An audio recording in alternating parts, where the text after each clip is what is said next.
Hello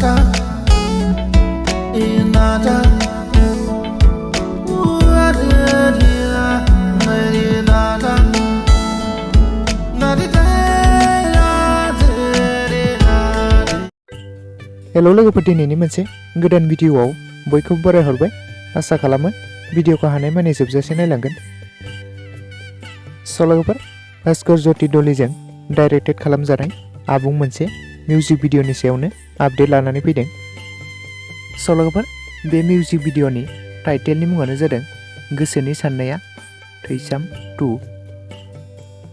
लोगोफोर, बे music भिडिअआव गाहायै फावखौ खालामदों रबि नार्जारी आरो मिथि नार्जारी, आरो बे भिडिअनि सिंगारानो जादों माइकेल बसुमतारी आरो सुलेखा बसुमतारी, लाइरिक्स टुन कुलेन बसुमतारी, डिअपि आरो एडिटिंखौ भास्कर ज्योति डलीयानो खालामदों। लोगोफोर, बे रबि नार्जारी आरो मिथि नार्जारीनि गोदान मोनसे मिउजिक भिडिअखौ नायनो थाखाय बयबो एक्साइटेड जानानै दंखायोमोन, नाथाय बे मिउजिक भिडिअखौ दा अलरेडि रिलिज खालामनानै होबाय। लोगोफोर, दासिमबो सोरबाफोर नायाखैब्ला बे मिउजिक भिडिअखौ रबि नार्जारी अफिसियेल चेनेलाव नुनो मोनगोन। सोरबाफोर दासिमबो नायाखैब्ला नायहैनो हागोन रबि नार्जारी अफिसियेल चेनेलाव।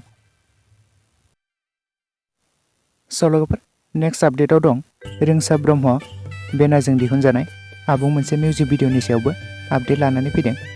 लोगोफोर, बे मिउजिक भिडिअआव गाहायै फावखौ खालामदों रिंसार ब्रह्म आरो निकि ब्रह्म, आरो बे भिडिअनि करिय'ग्राफिखौ खालामदों निकि ब्रह्म।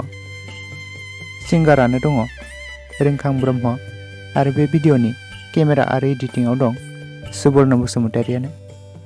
लोगोफोर, बे मिउजिक भिडिअखौबो अलरेडि रिंसार ब्रह्म चेनेलाव रिलिज खालामनानै होबाय। लोगोफोर, दासिमबो सोरबाफोर नायाखैब्ला बे भिडिअखौ नायहैनो हागोन रिंसार ब्रह्म अफिसियेल चेनेलाव। लोगोफोर, दिनैनि भिडिअ बेखिनियावनो।